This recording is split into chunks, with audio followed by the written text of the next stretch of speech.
we created this slide as kind of, okay, so we have this concept of an ACO, we've got these regulations, everybody's talking about it, but no one really knows what the end game is really going to look like. So what can health systems, physician practices, other providers start doing today to kind of get themselves on the road to what might be an ACO development, should it transpire the way we think?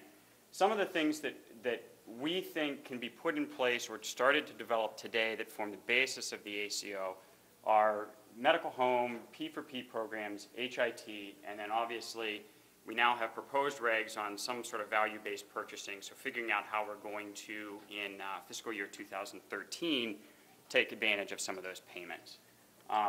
From a medical home standpoint, there's been a lot of written documentation on medical homes. It's the concept of, can we manage a patient's care with a specific diagnosis and do it better by coordinating?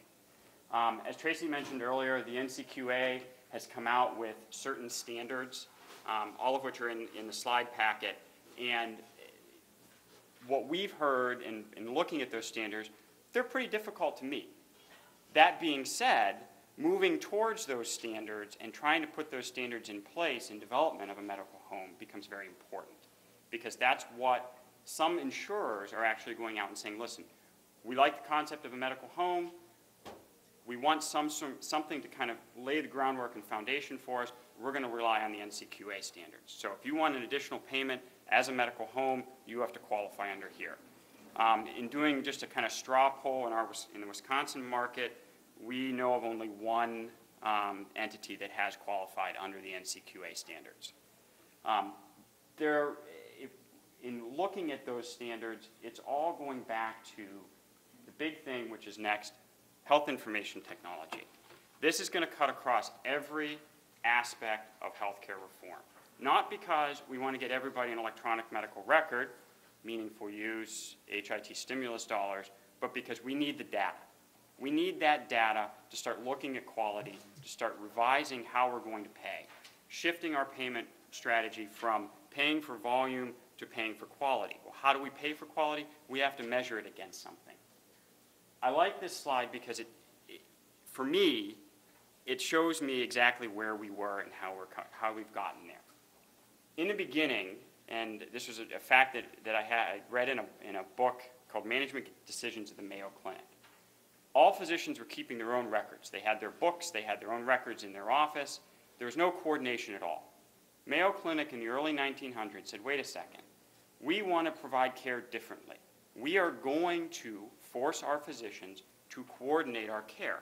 And you know how we're going to do that? We're going to take the records out of our physicians' offices and centralize them, forming what at that point is the paper record.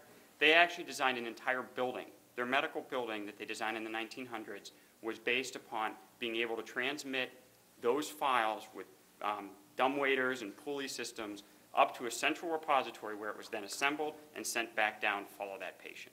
Revolutionary at the time. Now, compiled medical records, everyday business. Where are we going? Well, as I've had numerous conversations with a physician colleague, Chris, when are you going to get me, we're talking all about this IT, when can you force them to give me an iPad and put it all on there so that I can access my results, my lab results, my x-rays, my medical record, the insurance information, anything I need for that patient, I want to be able to carry around when I see that patient at the bedside, when I see that patient in my office, and have a central repository. When can you get me that? I said, well, we've got a few steps to go before we're there. And that's what the picture is here. So moving in that sense of getting all that data, we want to create something that looks like this. So taking our silos of information and moving them into interconnectivity. And why is this so important? What makes interconnectivity best of breed? We can harness the data, and we can harness it in two places. We can harness it from a clinical standpoint. That physician, that nurse, that other provider has access immediately to the data that they need to make the best clinical judgment decision for that patient. We can also access the data on the back end, and that's where the interesting parts of I think, healthcare reform and some of this IT strategic planning need to take place. We have a huge body of data. Not everybody has electronic medical records. Not everybody has, and everybody is progressing that way, but not everybody looks like this, where everything is interconnected. So we've got still silos of data. how can we take that data out and make it useful for us in determining, okay, where are our outliers? Where are our patients that are, A, costing a lot for diagnoses that we know how to treat better? Can we put in place evidence-based medicine adherence to clinical protocols to target those type of physicians and those type of patients who have those diagnoses? Can we adhere to quality standards? Can we prevent that fragmentation of patient care? So what we'd like to do, and this is kind of a very rudimentary diagram of what is kind of the healthcare data scheme. Across the middle here, you have the clinical electronic medical record database. Now, that's assuming all intensive purposes that everybody's going to be there 2014, 2015. We're all going to be clinically up, have that data in electronic format. I say that very tongue-in-cheek. I'm not sure we're going to be there. On the other side is the revenue cycle database. So combining this pile of information, how do we then harness that data? Well, obviously, this slide's kind of divided into quadrants. Top quadrant, number one, quality database mining. So can we take that data that we have in our electronic medical record database and mine it for outliers in patient care, deviations from standards? Second quadrant, integration translation data piece. This is where, when I go out to talk with clients and I talk about healthcare information technology, I could probably say, what question are you going to ask me? And the clients say, I don't have the money to pay 85-15 split to fund our physicians for electronic medical records. I know they need to get there. I can't pay it. I'm really in a conundrum. And I say, okay, fine. We get that. So let's focus that limited dollar resource you have on something that really will provide value to both you and your physicians and can act as that integrator. In our opinion, that piece is an integration translation database software. So it's taking information that you have in your medical record as a health system, putting it into a universal format that can then be spit back out. Now, what does that offer your physicians? Well, it offers your physicians the ability to connect to your data. It also offers them the ability to transfer the data back in. And in offering that, then you can go one step further and say, okay, physicians, I can't pay for your medical record, but let's all work together, partner together, for the purchase as a value-based reseller of that medical record system. And so you have a group of physicians that want to work together. Instead of onesies and twosies going to the market, you may put together 50, 75, 100. They go to the market, they get a system. The guys down the hall don't want that system. They want a separate system. That's where the translation piece comes in. Their information can be pulled and pushed right out of that system. The 50 or 75 aligned physicians that you have, their information can be pushed and pulled. That's why that translation software and that translation piece gives you access universally, in general terms, to that data. Second piece is pulling data from, in the third bottom quadrant here, the revenue cycle. Now, the revenue cycle, we have a huge body of electronic information in terms of claims. Claims both resident at the payer side, resident in the hospital billing side. Can we use third-party interfaces to harness those claims?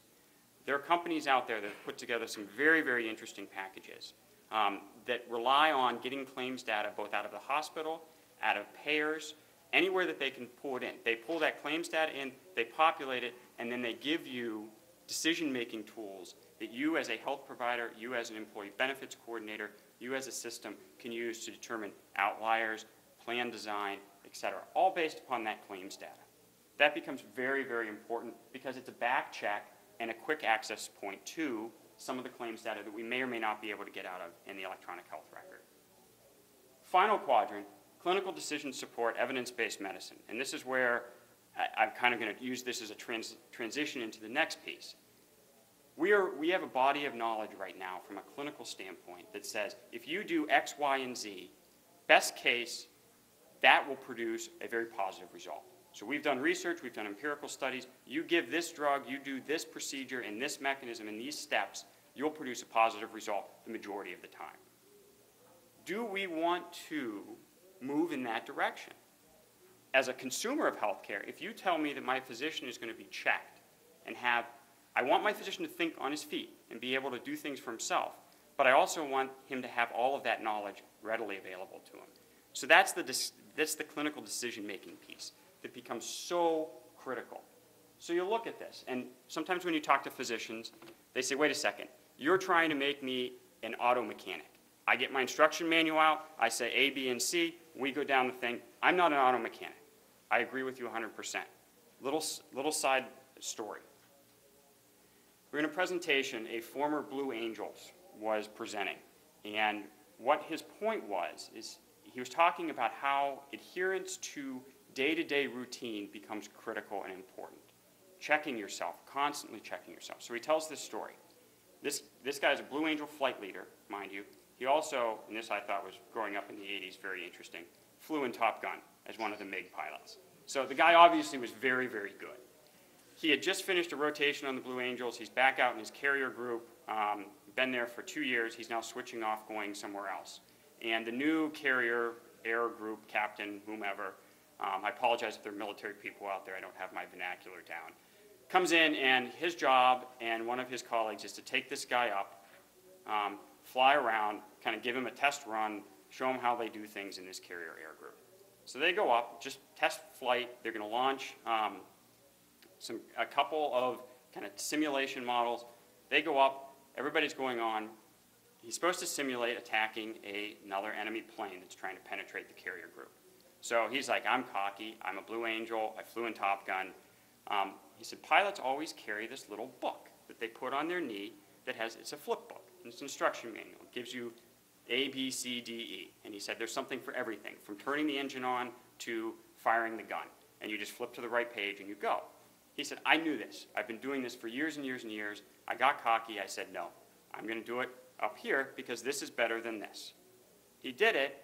Whoops, he missed a step, hit the red button, off goes a heat-seeking missile, live missile.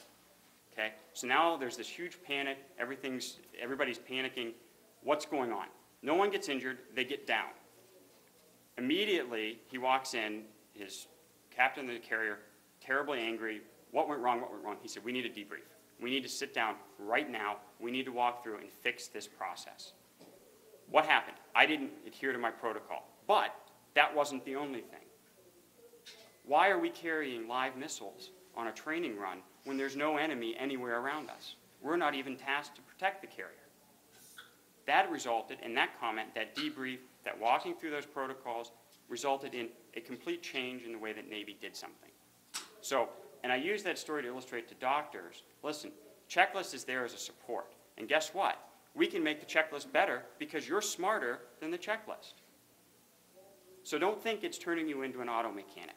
That's why these clinical decision-making support mechanisms are so important.